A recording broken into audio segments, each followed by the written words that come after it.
أنا محمد حلمي، سني 28 سنة، طول 170 سنتي، الوزن 80 كيلو، عندي موهبة يعني تمثيل بجانب تقليد بعض الشخصيات من الممثلين.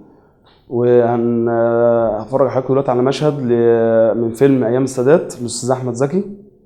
هو كان في مجلس الشورى كده بيتكلم، يعني بيقول حاجة لإسرائيل. ابتدي أخش.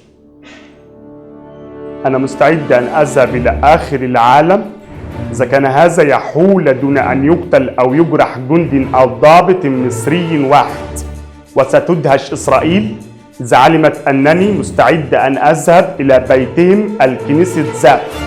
وعندما ذهبت إلى الكنيسة قلت لهم: أيها الأم السكلاء، جعلوا السلامة أنشودة يتغنى بها جميع دول العالم، املأوا العالم بتراتيل السلام. في حاجة صغيرة كده الأستاذ محمود المليجي بيقول، كان واقف مشهد كده بيقول: مش انت، انا عندي رجاله تاكل الحديد تاكل الزلط. اسمع يا عباس، تجيب الفيران تطلعها في الدوره تولع، هجوزك زنوبه.